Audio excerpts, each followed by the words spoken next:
اور ہماری مخلوقات میں سے وہ لوگ بھی ہیں جو حق کا راستہ بتاتے ہیں اور اسی کے مطابق انصاف کرتے ہیں، اور جن لوگوں نے ہماری آیتوں کو جھٹلایا ان کو ہم بتدریج اس طرح پکڑیں گے کہ ان کو معلوم ہی نہیں ہوگا، اور میں ان کو مہلت دیے جاتا ہوں، میری تدبیر بڑی مضبوط ہے۔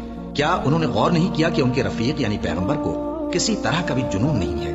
وہ تو صاف صاف خبردار کرنے والے ہیں۔ کیا انہوں نے آسمان اور زمین کی بادشاہت میں اور جو چیزیں اللہ نے پیدا کی ہیں ان پر نظر نہیں کی، اور اس بات پر خیال نہیں کیا کہ عجب نہیں کہ ان کی موت کا وقت نزدیک پہنچ گیا ہو؟ تو اس کے بعد وہ اور کس بات پر ایمان لائیں گے؟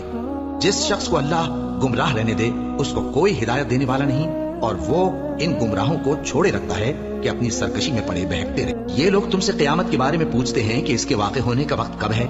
کہہ دو کہ اس کا علم تو میرے پروردگار ہی کو ہے، وہی اسے اس کے وقت پر ظاہر کر دے گا۔ وہ آسمان اور زمین میں ایک بھاری بات ہوگی اور ناگہاں تم پر آ جائے گی۔ یہ تم سے اس طرح دریافت کرتے ہیں کہ گویا تم اس سے بخوبی واقف ہو۔ کہو کہ اس کا علم تو اللہ ہی کو ہے، لیکن اکثر لوگ یہ نہیں جانتے۔ کہہ دو کہ میں اپنے فائدے اور نقصان کا کچھ بھی اختیار نہیں رکھتا مگر وہ جو اللہ چاہے، اور اگر میں غیب کی باتیں جانتا ہوتا تو بہت سے فائدے جمع کر لیتا اور مجھ کو کوئی تکلیف نہ پہنچتی۔ میں تو مومنوں کو ڈر اور خوشخبری سنانے والا ہوں۔ وہ اللہ ہی تو ہے جس نے تم کو ایک شخص سے پیدا کیا اور اس سے اس کا جوڑا بنایا تاکہ اس سے راحت حاصل کرے۔ سو جب وہ اس کے پاس جاتا ہے تو اسے ہلکا سا حمل رہ جاتا ہے اور وہ اس کے ساتھ چلتی پھرتی ہے۔ پھر جب وہ بوجھ محسوس کرتی ہے یعنی بچہ پیٹ میں بڑا ہوتا ہے تو دونوں میاں بیوی اپنے پروردگار اللہ سے التجا کرتے ہیں کہ اگر تو ہمیں صحیح و سالم بچہ دے گا تو ہم تیرے شکر گزار ہوں گے۔ پھر جب وہ ان کو صحیح و سالم بچہ دیتا ہے تو اس بچے میں جو وہ ان کو دیتا ہے اس کا شریک مقرر کرتے ہیں۔ سو جو شرک وہ کرتے ہیں اللہ کا رتبہ اس سے بلند ہے۔ کیا وہ ایسوں کو شریک بناتے ہیں جو کچھ بھی پیدا نہیں کر سکتے اور خود پیدا کیے جاتے ہیں، اور نہ ان کی مدد کی طاقت رکھتے ہیں اور نہ اپنی ہی مدد کر سکتے ہیں؟ اور اگر تم ان کو سیدھے رستے کی طرف بلاؤ تو تمہارا کہا نہ مانے۔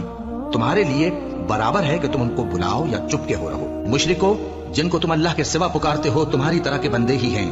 اچھا، تم ان کو پکارو، اگر سچے ہو تو چاہیے کہ وہ تم کو جواب بھی دیں۔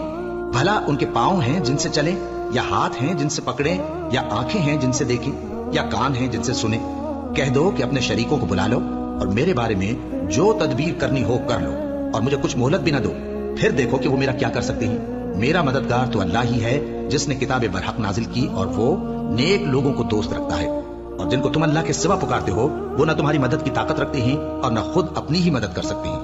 اور اگر تم ان کو سیدھے رستے کی طرف بلاؤ تو سن نہ سکے، اور تم انہیں دیکھتے ہو کہ بظاہر آنکھیں کھولے تمہاری طرف دیکھ رہے ہیں مگر فی الواقع کچھ نہیں دیکھتے۔ اے نبی، عفو و درگزر اختیار کرو اور نیک کام کرنے کا حکم دو اور جاہلوں سے کنارہ کر لو۔ اور اگر شیطان کی طرف سے تمہارے دل میں کسی طرح کا وسوسہ پیدا ہو تو اللہ سے پناہ مانگو، بے شک وہ سننے والا ہے، سب کچھ جاننے والا ہے۔